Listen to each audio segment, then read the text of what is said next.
समादरणीय धार्मिक सज्जन वृंद,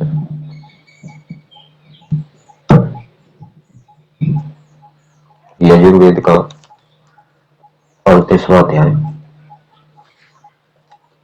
मंत्र संख्या 22 महर्षि दयानंद कृत यजुर्वेद भाष्य के ऊपर विचार करें।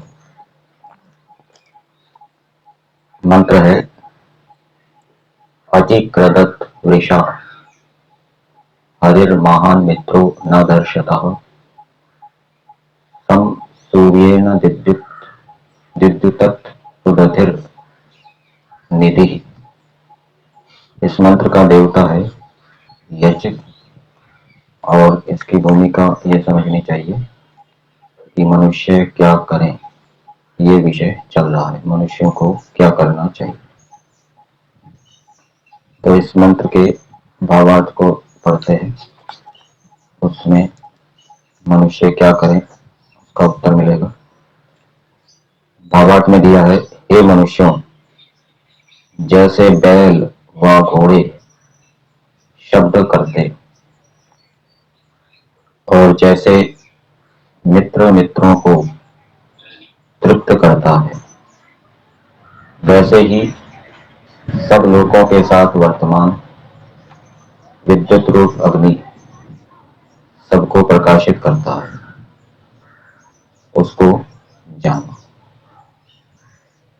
तो विद्युत रूप अग्नि शब्द करने वाला है, जैसे घोड़े शब्द करते हैं, जैसे बैल शब्द करते हैं, वैसे ही विद्युत में भी शब्द करने का गुण है। और जैसे मित्र मित्रों को तृप्त करते हैं, वैसे ही विद्युत रूप अग्नि भी मित्र के समान है। और यदि हम उसके गुणों को जानें और ठीक ठीक उपयोग करें तो वो मित्र के समान हमें तृप्त करने वाली होती। तो मंत्र का संदेश है कि शिल्प विद्या की उन्नति करनी चाहिए, विद्युत विद्या को जानना चाहिए, उसका विकास करना चाहिए। मंत्र का देवता यज्ञ है, यज्ञ धातु से बना है, देव पूजा, संगतिकरण और दान। तो संगतिकरण अर्थात विद्युत को जानकर उसका उपयोग करना, ये यज्ञ कहलाता है। अब मंत्र के पदों को पदार्थ के माध्यम से देखते हैं।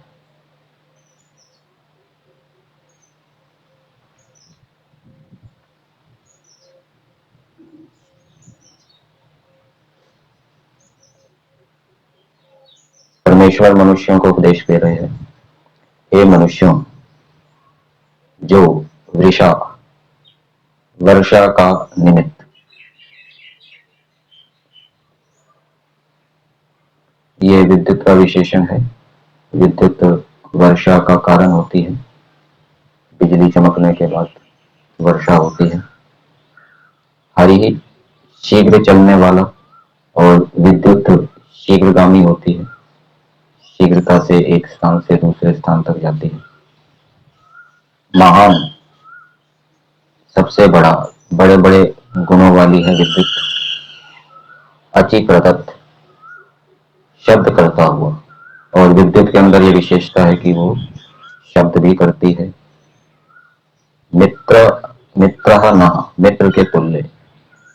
दर्शतः देखने योग्य, और विद्युत मित्र के तुल्य है यदि उसका ठीक उपयोग किया जाए, उसके साथ उचित व्यवहार, ठीक व्यवहार किया जाए तो वो मित्र के समान तृप्त करने वाली होती है।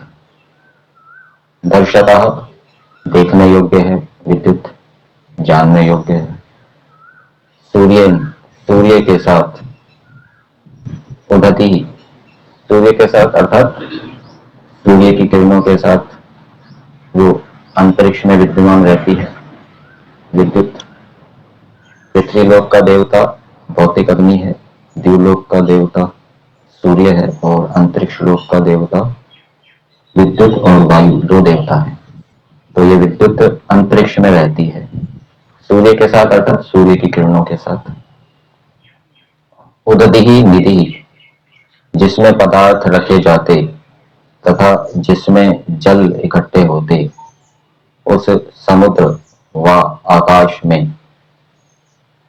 ये हिंदी भाग में दिया है, लेकिन अन्वय के अंदर उदधि निधि इव, उदधि के समान, निधि के समान, आकाश के समान अथवा समुद्र के समान व्यापक अर्थ यहाँ लेना चाहिए। जैसे आकाश व्यापक है, समुद्र भी व्यापक है, वैसे ही विद्युत भी क्या है, व्यापक होता हुआ समद्विद्युतत् अच्छी प्रकार से प्रकाशित होता है। वही बिजली रूप अग्नि सबको कार्य में लाने योग्य है। तो मंत्र का संदेश ये है कि परमेश्वर ने बिजली बनाई है और मनुष्यों को संदेश दिया है कि हे मनुष्यों, तुम इस बिजली के गुण कर्मों को जानकर उनको कार्य में उनका उपयोग करो, उससे अपने प्रयोजन सिद्ध करो, अपने जीवन को सुखी बनाओ और दूसरों के प्रयोजन को भी सिद्ध करो, और उस विद्युत रूप अग्नि के माध्यम से अपने लक्ष्य की ओर बढ़ते जाओ। यहाँ पर दो शब्द आए हैं, उदधि और निधि। समुद्र के लिए उदधि शब्द आया है। उदकानी धीयन्ते यस्मिन, जिसके अंदर जल धारण किए जाते हैं, इस कारण से समुद्र को उदधि कहते हैं, क्योंकि वो जलों को धारण करता है। और दूसरा निधि शब्द आया है, निधि आकाश के लिए आया है, और इसका निर्वचन किया है निधियन्ते पदार्थ यस्मिन, जिसके अंदर पदार्थ धारण किए जाते हैं, जो पदार्थों को धारण करता है, अर्थात जितने भी जड़ चेतन पदार्थ हैं वो अंतरिक्ष के अंदर विद्यमान है। इस मंत्र में उपमा और वाचक लुप्तोपमा अलंकार बताए हैं। तो उपमा अलंकार एक तो ये हो जाएगा मित्रः न, ये उपमावाची शब्द का प्रयोग है, तो उपमा अलंकार मित्र के समान। ये जो विद्युत है ये कैसा है, मित्र के समान तृप्त करने वाला है।